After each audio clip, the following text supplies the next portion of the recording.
worse or better, worse, it continues to build and become this thing that eventually we're not going to be able to control. It was a major win. Congress has blocked a 10-year AI law threatening indie artists.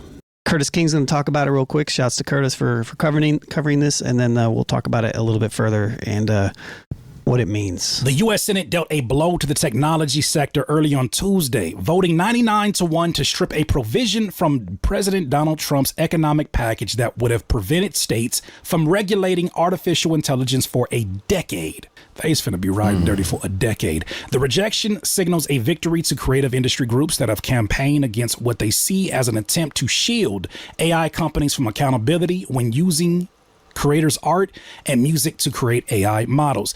This is why you've been seeing so much coverage of this whole Timbaland situation and the artists that in many times have come to me looking for, having a conversation, first of all, but then, of course, I'm going to highlight anything, especially as these human artists are going through it right now, seeing their art sort of thrown into the data training of other people's AI models. Now, if you're an indie rapper, singer, or producer, you might be thinking, why the hell should I care about a moratorium and a 10-year ban that was halted? How does this affect me? Hey, let me break it down. Right now, AI is being trained on our music and our culture.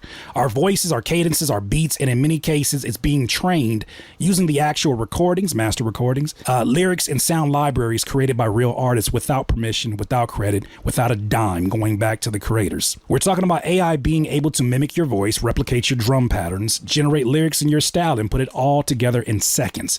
Now imagine that same AI being used by major labels or streaming platforms to flood the market with content that sounds like you. Velvet Sundown, I'm talking to you, but without needing to pay you or any artist at all. So what does the Senate vote have to do with that? There was a bill that would have blocked states from passing their own laws to regulate AI for the next 10 years. In other words, if that bill that Congress just struck down would have passed, no state could have stepped in to protect you as an artist from this kind of exploitation. Curtis King, the content crusader. Yeah, man. He's out here doing his thing, man. I love it. Crazy how when it comes to AI, states' rights don't seem to they didn't want states' rights to matter. Well, apparently it did, because Republicans and Democrats both voted it down. That's crazy. Yeah, this is big because I believe the moratorium was Trump wanted to make it so that AI could essentially, just to expand and growth and all this stuff, is like no regulations on AI for 10 years. And that's bad. Congress is like, no. It's like, whoa. Yeah, so which is great, because that we definitely need regulation there. So man, it's getting hard to tell what's real and what's fake anymore. Yeah. I'm seeing people like post videos of live action people. The songs that I know are AI, you know what I mean? And it's somebody rapping it. It looks like a real person rapping it, but you have to really pay attention to really recognize that it's not real. Yeah. Hey, there are dudes out here sending some of these AI women money for lunch. Yeah, no, for sure.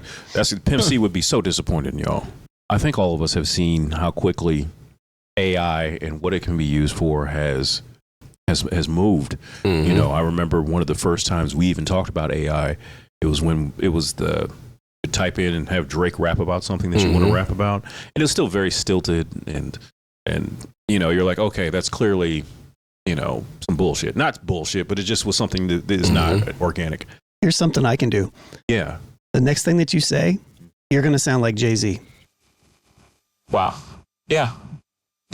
And that's how quickly it moved, because I remember the next time we talked about it, somebody had made a fake Jay-Z song. No, what I'm saying is literally in this segment, everything that you just said, I'm gonna make your voice be Jay-Z. Okay. Just so you can see how quickly we can do this stuff. It's actually really crazy. It's only been like maybe a year and a half, maybe 2 years. It's been maybe longer than that. Yeah. It's been a minute. So when you're talking about AI and what it can be used for creatives, we're talking about artists. I'm worried about what it can do if you can mimic.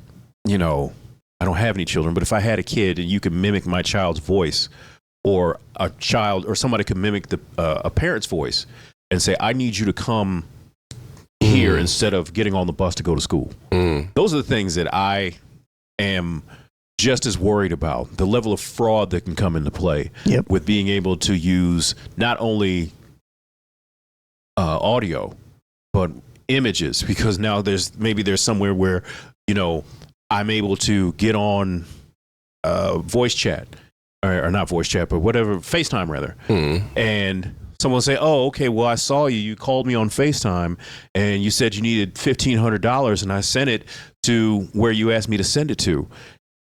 And you come to find out that you know filter, you just use filter and some AI technology I'm able to integrate into my phone as far as, you know, scamming people. Man, it's about to make that fingerprint thing on your phone that much more important. Yeah.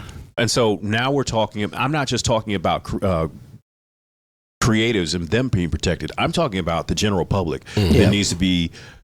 You know, we're worried about deep fakes, but I'm not worried. I'm of course, I don't want that to be a thing where people are just sticking people's heads on bodies for a certain level of exploitation. But I don't want, you know, people's elderly parents to be scammed out of money. I don't want it already happens. I don't want people. I don't want to be that much easier for people to, you know, kidnap somebody's kid because you can mimic their parents' voice and their face and send it to them through their phone, you know, and all the safeguards that we have as far as just maintaining our families and keeping our friends safe, where those things are eroded just because, you know, this wild, wild west that is artificial intelligence has created an opportunity for so many people so many things and institutions to be exploited.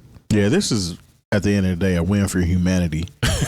Like, straight up, because like if you want to put AI in the hands of people that don't know what to do with it, or actually know what to do with it to the point where it's going to pretty much eliminate things that we do every day.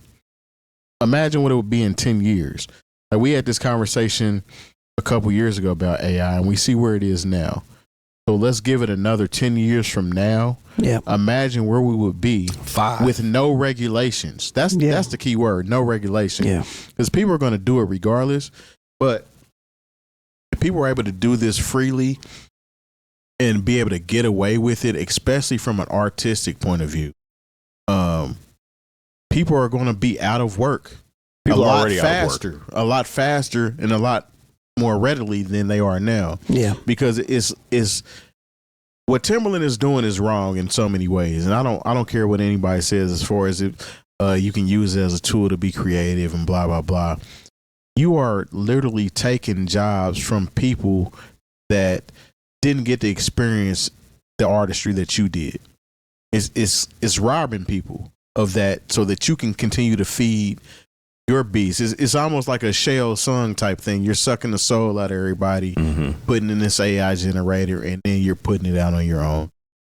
That's just whack, man. And for you to act like it's not, and to use it to the depths that you're using that is crazy. But regardless, even the artistry, like when they start using AI for different things, like you was bringing up, scamming older people and whatnot. I mean, the lines are way too blurred already right now. I've seen so many videos.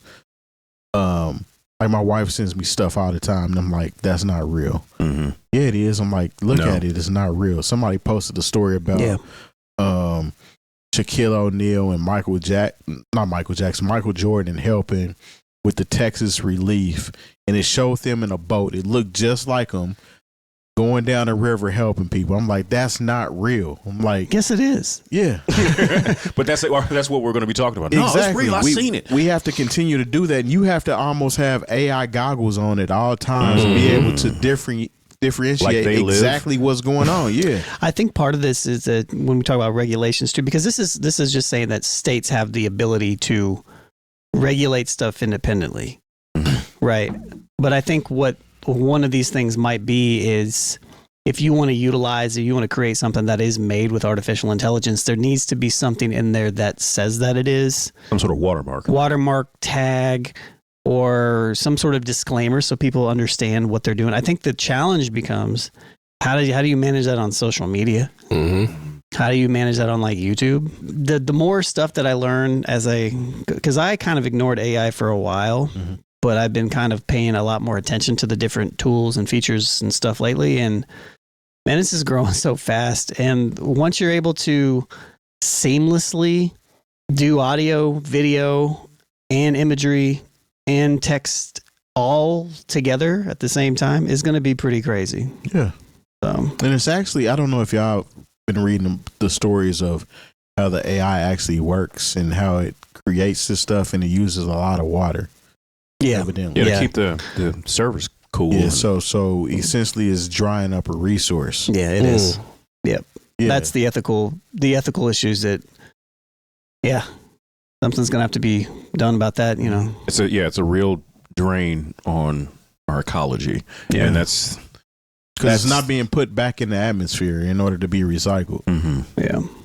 Did you see the thing where they were putting AI in life or death situations with humans? Mm-mm. And the AI was always choosing itself Oh, really? as far as self-preservation. Skynet, yeah. Yeah, that's exactly what made me think about it. You know, I'm like, man, they are really testing the waters, man. Man, this shit, it was written. I mean, Yeah. like all those movies don't seem so far-fetched and sci-fi anymore, does it? It's like they've always been kind of hipping you to what's going on. It's almost like it's conditioning you.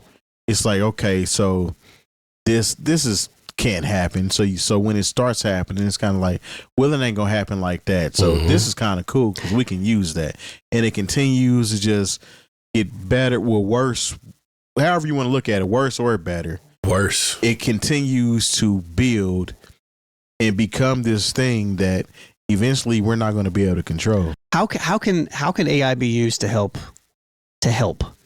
Like, do you see a world where AI can coexist with humanity in a way that is beneficial to humanity, to where that could make our lives easier? Yeah, if like realistically though, if it stops right now, like if the if the pretty much threshold was what it is right now, and it doesn't go any further than this, because like I kind of think we're at a pretty good position to where we can be like, all right, let's leave this AI shit alone. Nah, I don't think so, man. I mean, a lot of things wouldn't happen. The apps and things that you use on your phone, posting videos, sometimes coming up with ideas, scripting, things like that. It is a helpful tool, but that's the thing. People don't want to just use it as a tool. They want to use it as just their life source. Like imagine us being in school right now. Shout out to Jackson. Being able to use AI to create theses and freaking papers and you know what I'm saying, shit like that. We was geeked off of Cliff Notes. You know what I'm saying? Being able to just use that. Now I can literally say, I'm reading To Kill a Mockingbird. Can you summarize this whole book for me in chapter form? Yep. So it will summarize every chapter for you. Yep. All right, now can you give me an example of a paper that I can write on this? Yep. And you can take that and pretty much, of course, reword it, but it's a cheat code at the end of the day. I think people are going to start asking questions to these AI platforms, and as soon as we start not liking the answers, like what if I saw something that was like, what if we asked AI about billionaires paying their fair share, and that's going to give somebody an answer they don't want to hear. What if we actually said, what is the economic and ecological impact to everyone having AI on their phone and in their operating system, their computer, and they say like it uses up this much water and it's going to exacerbate the amount of hurricanes that hit the Midwest. Like somewhere along the line, we can't just use it to erase people from photos. And we if we're going to learn something, let's really learn something. I feel like that's already happening though. Yeah, that's definitely already happening. But at the same time, it's still making if we're asking AI, what will happen if we keep doing this, but we just keep doing this? Yeah, because people are gluttons for this shit, man. I mean, people cannot wait to try something and do something they're not supposed to be doing. It's provocative. It gets the people going, so to speak. They want to do this shit. They don't care. Yeah, I think also, humans are making this art, this stuff that we can consume, or the stuff that we're consuming, and it's digging into the creator economy. I see a future where everything that we consume is created by AI. Nobody is creating anything at all. And what that also means is that the way that we operate everything, like how we interact online, it's completely like we're communicating with other people. Like everything's bots, everything is AI. Like it's so integrated that we don't know who we're talking to, don't know what we're talking about. And I think that's the part that is kind of scary, but I think that might be the next phase of everything, is getting to a place to where like that's lost. And I think that's why the stuff that Curtis is talking about here is so important. Yeah, you can literally go to White Castle right now and an AI will take your order. I did at the speaker. I went one to Taco Bell and they did a very good job. Yeah. Wow. And I was like, I like this. And then I was like, yeah, with no sour cream. And they're like, does the screen look all right? I was like, yep, cool, pull up. I was like, all right. Yeah. And now that's one person that's out of a job. Yeah. Yep. It's just spread across. I saw a story yesterday where, there are, I believe it's mechanical and software engineers that used to be, if you graduated with one of those type of degrees, you were going to get a job. And this guy who graduated with a degree and he's working as a lifeguard this summer. And be software engineers. Yeah. So, this has solved a lot of problems, but it's created certain problems in the human condition. I think also, I'm going to say one more thing and then I'll probably shut up. But like, I think the solution to this is to change how we view the world in a way, because I think that we could probably be pretty firm in the idea that we're heading there. It's going there. And the only solution realistically is we have a big problem. I said this in a recent Unpacked video that I did, but we have a problem in the United States in general as humanity, but definitely specifically in the United States, of assigning our personal value with the type of work that we do. Like how hard I work on something is how much value I hold in society, or I hold in a particular type of thing. And that's something that I've had to literally unpack myself and kind of like rework out, because I very much assigned my personal value, Sean, like what my value as a human in society was related to how much work I was doing on a particular thing for a particular thing for a particular amount of money. And I think we need to completely change that mindset around, and not only from like an individualist level, but also to like governance and economics and all this other stuff. Like humans we're getting to a point to where like jobs are going away. They're going away. So if we look at this as if, okay, jobs are going away, that means that maybe we shouldn't, in the same way that we look at healthcare in the United States as there's like Republicans that like, well, you need to have a job to have health insurance. Why? Yeah. Why do we assign health insurance to having a job? You need to be contributing to the ecosystem. Right. But if the ecosystem is just going to exist anyways, AI is going to take all these jobs and there's not opportunities for those. How do humans exist? How do we live? So right? then it's going to be universal income. Universal basic income to some degree. But you have to spend it all on your healthcare premium. Yeah. But in the world that I'm kind of envisioning here, right? It's like, sure, universal basic income of some degree. Sure, also healthcare to some degree. The taxes are paid by these AI companies, the companies that are creating this labor. They have to pay taxes on the stuff that they're doing. And then that gets funneled into something that then gets sent out to the people that obviously can't work because AI is doing the job. And then what do we as humans get to do? We get to sit around and eat grapes. Be lazy.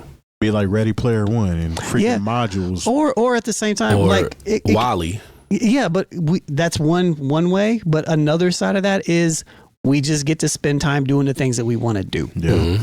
You know, that's never gonna happen though. I think it's more likely that will happen than the Wally would happen. Only reason I say that is because what are you gonna do with that time? You know what I mean? Like they're going to find something for you to do with that time. They won't need, at the end of the day, what'll end up happening is they're not going to need you to do anything anymore anyway. Yeah. So they're going to be content with you being content with the bare necessities to live your life doing nothing, or whatever you're doing is menial to them because they're running everything. I think it depends on the frame of mind that you look at this through. Like if you look through this as like, I need to work to be valuable, then yes. Yeah. But if we change our mindset around like, I exist, I can spend the time doing the things that I want to do. I want to DJ. Cool. There are going to be people out there that are going to want to go see a real live DJ. Yeah. That's going to exist. I want to make music myself. Sure, this other music exists out there by this stuff, but people are still going to want to hear this stuff by a person. But back to the capitalist mind frame. How are you going to be able to make money off of that? You don't need to because you already exist and you already paid from it. Okay. Right. So if the system is already funding itself, this maybe could be supplementary income. You know what I mean? So you can do what you want to do, but you're going to be living at the bare minimum. But so everybody minimalist. Yeah. Everybody would be kind of, I guess, except for the people up top. Exactly. Yeah. So that's why it wants to put it in play, because then you tax those people 90%. Or and then we're back to Make America Great Again, back to 1954. Yeah. Or we will just have to serve at the will of our robot overlords. Yeah. That's possible as well. Yeah. That's very possible because they might between- already be robots. We don't know. Between AI and us continue, those people in Boston who keep teaching robots how to do stuff, like, I think that's if anything, that's what we need to stop doing, is teaching robots how to do backflips and shoot guns and make drinks. Look, I don't want to see any of that come to fruition. It's just gonna make people want to feel grass more, and that might not be so bad if people actually want to get out and do stuff and actually exist as human versus hiding behind all these devices that we have. Because when's the last time people actually talked on the phone like that? Yeah. Some is or even in small as person. that. Or even in person. I'm saying you know in what I mean? person type stuff. So it's stuff that we as humans, we're naturally, it's part of our DNA, to want to be that, and we're so far away from it. I don't know. These are all just ideas, but speculation. I don't know, man. I'm just happy that they didn't pass that bill. Yep. Or that part of it, yeah. Yeah.